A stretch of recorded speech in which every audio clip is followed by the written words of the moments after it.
Ring the bell.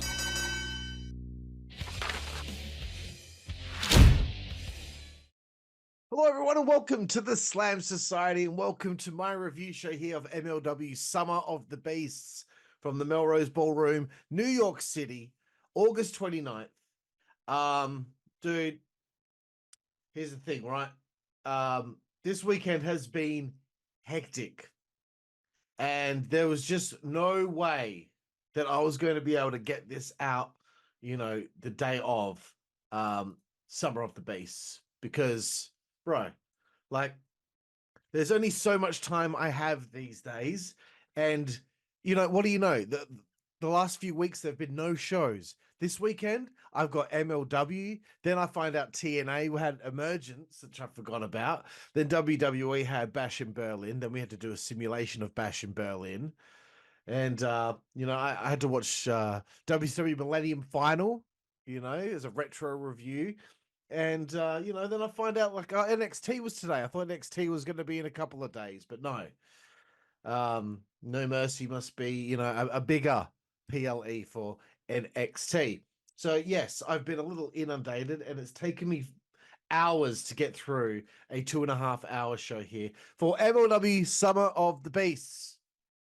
Right.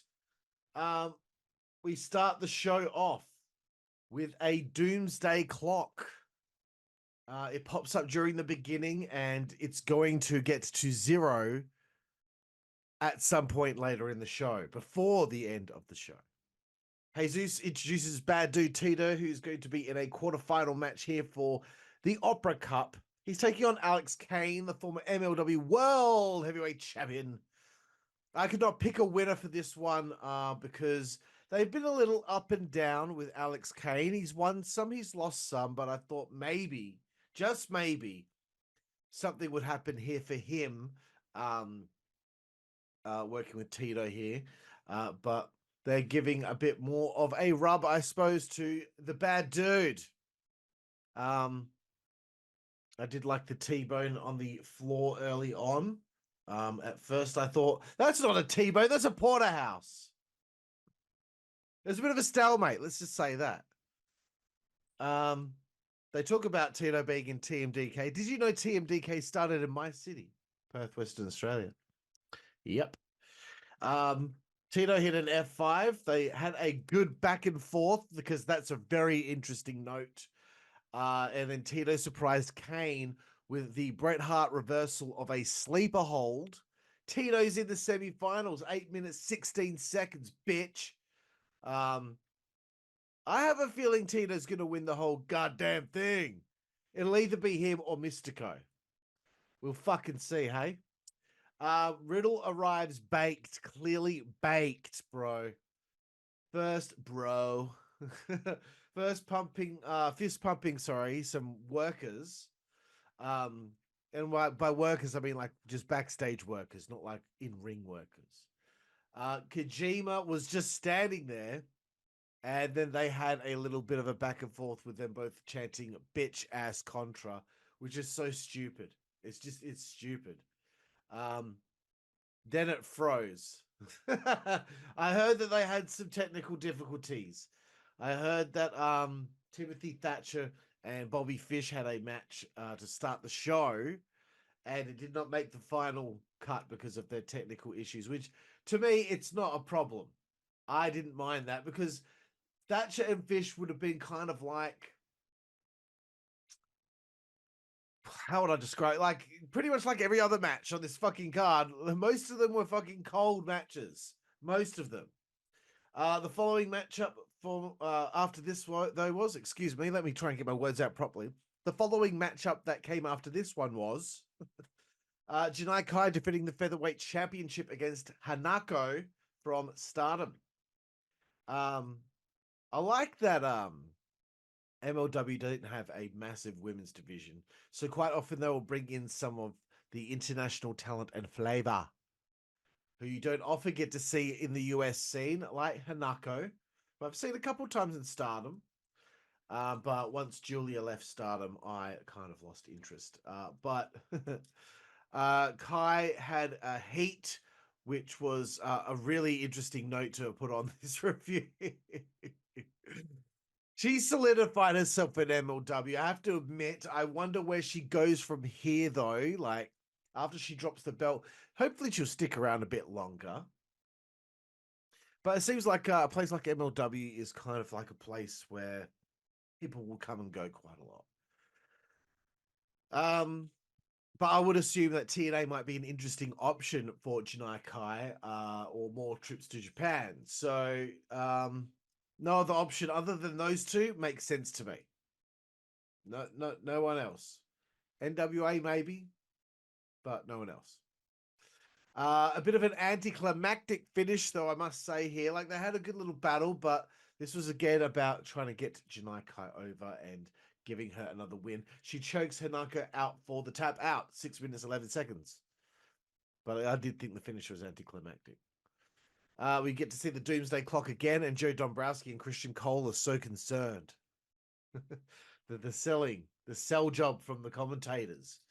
Stop fidgeting with things, Carl. The sell job by them was fantastic.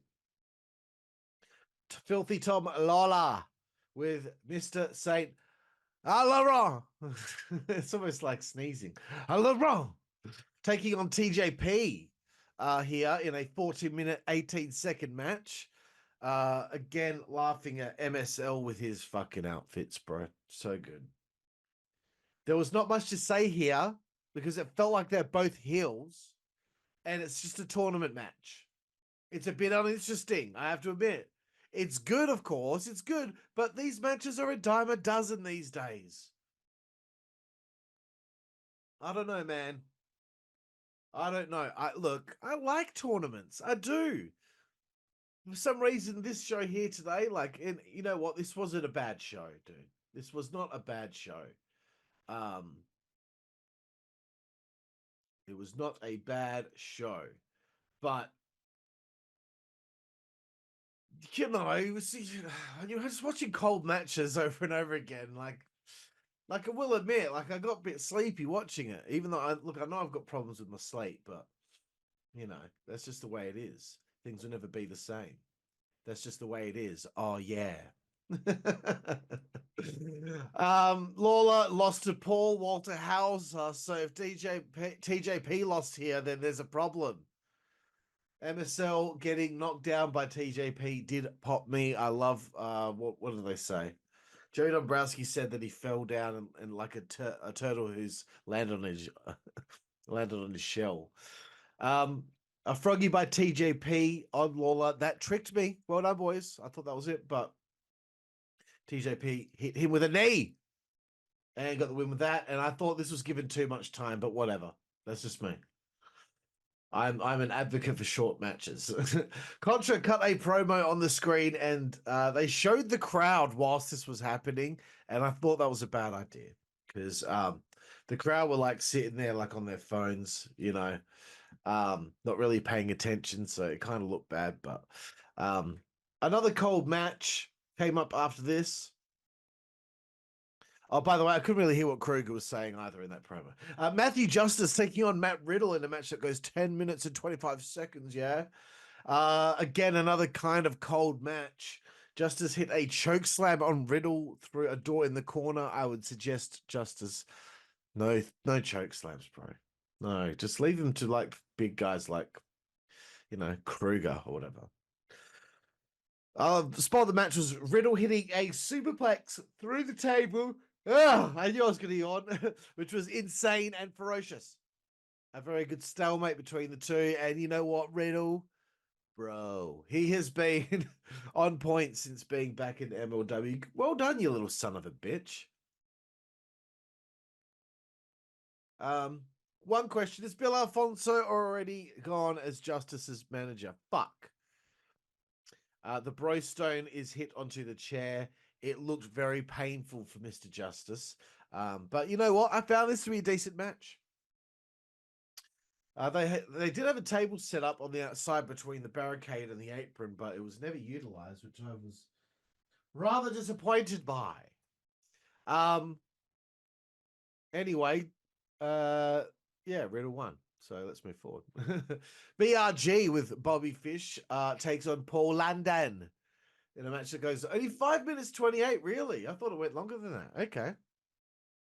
It was a nice surprise to see Paul London wrestling. Will be interesting to see how he goes here. He came out with a cape looking like a magician. And I thought he moved really well out there. So you still got it. Oh God. Pardon me. Fish gets involved. BRG gets backdropped onto him, and I love spots like that. Such shit, Bobby. I'm really tired, Suicide dive onto Fish from London after that, and then he hit a double stomp to a bent over BRG. After the match, Fish attacks London, right? I thought Chris was going to make the save. No, he did not. The referee's asking for the bell. Dude, there's one referee out there, okay? London's getting assaulted by two men. And the referee keeps on calling, ring the bell, ring the bell. Ding, ding, ding, ding, ding, ding, ding, ding, ding, ding. They're beating the shit out of him. They're beating the fuck. Oh, stomping him, choking the life out of him. Oh, ding, ding, ding, ding, ding, ding, ding, ding, ding, ding. Ding, ding, ding, ding, ding, ding. Stop it, guys. Stop it. Waving them off. Stop it. Stop it. Bring it up. Ding, ding, ding, ding, ding, ding, ding, ding. Oh my God, dude. Like it fucking.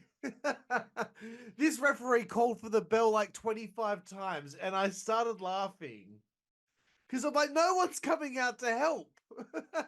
Stop ringing the fucking bell. It's not doing anything clearly. Where is everyone? Where's security? Where are the training personnel to have a look at Paul London? You know, where are the road agents? Where are the referees? It's just this one ref. Ding, ding, ding, ding, ding, ding, ding, ding. I'm just like, man, enough already. And the waving it off, like clearly waving it off, dude, does not help. BRG grabs the chair. Then what do you know? CW Anderson and Brock Anderson, the new Andersons, they walk out.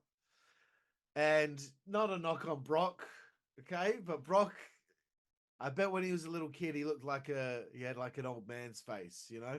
Brock Anderson and CW Anderson look about the same age. The Andersons get in the ring, they stare down BRG and Bobby Fish, and then they turn and attack Paul London. And guess what happens after that? They attack Paul London. He's down, put the boots to him. Ding, ding, ding, ding, ding, ding, ding, ding, ding, ding. The referee, I'm like, his fucking ref. Like, at this point, it's not working. Run backstage, dude. Run backstage and find someone. Like, why is no one coming out to fucking help me? Court, anyone. It's ridiculous. London got spine busted. Spine on the fucking pan there by CW fucking Anderson. Right into a steel fucking chair, yeah. Brock then DDTs a medic on his head, and then the bell is ding, ding, ding, ding, ding, ding, ding. Run again. Oh, good debut for the Andersons. CW grabs the mic. Love Doug comes out with something Lion. Fuck, what was his name again? Oh, I don't have it written down now. Anyway, he's one half of the main event, which is, you know, I guess a lion themed masked tag team. The Andersons kill him in 2 minutes 37. We get a slingshot super kick and it's over. Nice and quick. They looked good out there. They looked good, and I promised myself I would stop going on about CW Anderson blocking me on Messenger. Yeah, I interviewed him on my podcast ages ago. I promised myself I would stop talking about that, but now I'm actually talking about it again. He blocked me because I pitched him an idea for an angle that he could do in the NWA. Like, I don't know what the fucking big deal is. Christopher, you could have just said, "Hey, man, I don't need to keep reading your ideas. I appreciate it, but please." Like I thought we were boys. Oh, whatever. It doesn't fucking matter. Anyway, Akira and takes on Kenta in the next matchup.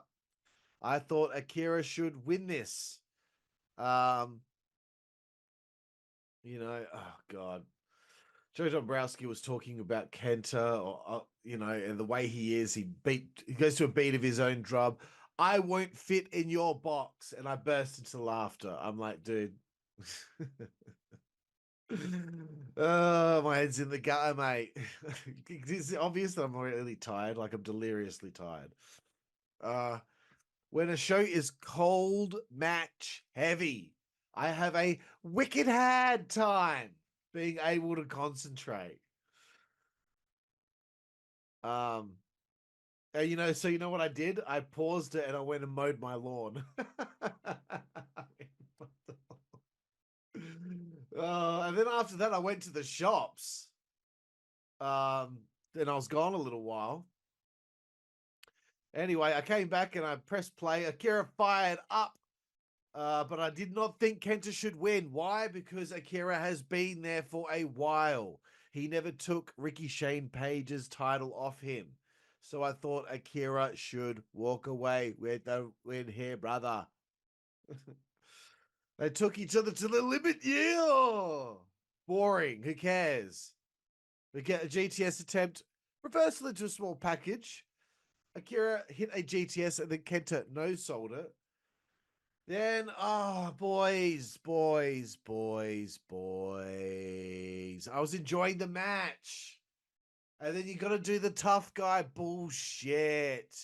I hate the tough guy bullshit. Fucking letting each other hit each other in the head. No. Fucking no. You know why I don't like it? Because that's like fucking trash John Moxley type of shit. Sorry. I'm sure that there's heaps of Moxley fans out there. I think he fucking sucks, dude. I'm sorry. He's shown brilliance in the past, don't get me wrong. But 2024 Moxley, I cannot stand him. And I'm not usually the kind of guy that says this guy sucks. But whatever. So it kind of bugged me about the match, but anyway, Kenta got the victory in the end. Let's move forward. LSG, who I'd never heard of before, takes on Jimmy Lloyd, Little Guido Maritato, and the Ghetto Samurai. I've forgotten what his actual name is. Kitano. So I was assuming Jimmy was going to win this. But I'm not big on random four ways. And as we got underway, the doomsday clock hit 0, and I'm like, oh, thank you. I didn't want to sit through another cold match, especially a multi-man. And here comes Donovan Dijak. Dijak is here. He boots Guido, who sells the boot like a champion. LSG and Lloyd get destroyed. He no-sells a chair shot from Kitano. Kitano's hit with the feast your eyes. He lays waste and he cuts a promo. Clearly, he's joined the World Titan Federation because he's with Mr. Saint Laurent. I really enjoyed the promo. If Donovan, if you ever see this review, I just want to say I really wish you said something other than I'm the best professional wrestler in the world. That is such a tired phrase. I would have rather you say I am the most dangerous man in professional wrestling today. That's what I would have preferred hearing you say. A different kind of descriptor saying I'm the best. Oh, God, the amount of fucking people that say it, bro. Not your fault, but yeah, no, I wouldn't have gone with that bit of verbiage, mate. Let's move forward. Tag team titles, MLW tag team titles. Kwan Minoru Suzuki versus Kojima and Okumura. That's Cozy Max. Is it Koji Max? Cozy Max. I can't remember. Anyway, 9 minutes, 38 seconds. One thing I want to say, okay? This Contra angle, it's been going on a while. They've attacked Court Bauer. They've attacked everyone in the company. They even attacked the World Titan Federation, who still haven't really addressed the fact that they were attacked by Contra. I feel like the angle hasn't really gone anywhere in a while. They're kind of like plodding along a little bit here. I think something needs to happen that turns this angle into something a little bit more. But you know what? I had a feeling here that Kwon and Suzuki were going to walk away with the tag titles, and they did. They cheat with Mist and the Gotch pile driver, although I think the Mist was just water. And then the new tag team champs. So congratulations. It seems like Minoru Suzuki really actually gets quite protected in MLW, unlike other American promotions that book him. You know who I'm talking about. Come on, in AEW, he's only beaten QT Marshall and some other. Oh my god, everyone else has beaten him. I thought someone was going to make the save here. Kojima was knocked out. Kruger appears to have the next title shot at Kojima, even though Riddle won the fucking battle riot. So okay, that was cool. You know, that was all right. That was like our story-driven stuff for the show, really. We get to our main event of the evening. It is yet another quarterfinal match. Atlantis Jr. taking on the middleweight champion of MLW, Mystico. 18 minutes, 31 seconds. I knew this was going to go a while. So the winner of this faces Bad Dude Tito. And the other semifinal, sorry, is TJP versus Kenta. So I'd assume Mystico or Tito will win this tournament because they've been around a bit longer. I don't have any fucking notes written on this one. I can't sit there and give you a blow-by-blow account of what happened in a fucking luchador match, okay? Not in 2024. I can't do it anymore. Nothing against him. The match was actually really good. But for me, like, I'm not going to sit there and give you a blow-by-blow. It's, let me just say it was a good back and forth, okay? Mystico is one of a kind. You know, I've never really seen someone move like him before. So he's really proved something to me since being in Major League Wrestling and since being the middleweight champion. Anyway, he got the win after yeah, as I said, 18 minutes 31 seconds. So, you know what? The highlight of this show was probably Dijak's debut. Other than that, this is like a pretty run-of-the-mill show. Like, and I don't mean that as like an insult. It's like it's a bit, you know, it's medium. It was good. It wasn't great. It wasn't, yeah, it was good. So yeah, fun stuff. Let's respond to some tweets. Oh yeah, I'm giving it a 7 out of 10, by the way. Sorry. Let's respond to some tweets. Actually, I don't think there's any tweets in this. Yes, there's no tweets in this. I'm just responding to comments made on Fightful.com underneath some of the articles which are stating some of the results of the matches or moments at MLW Summer of the Beasts.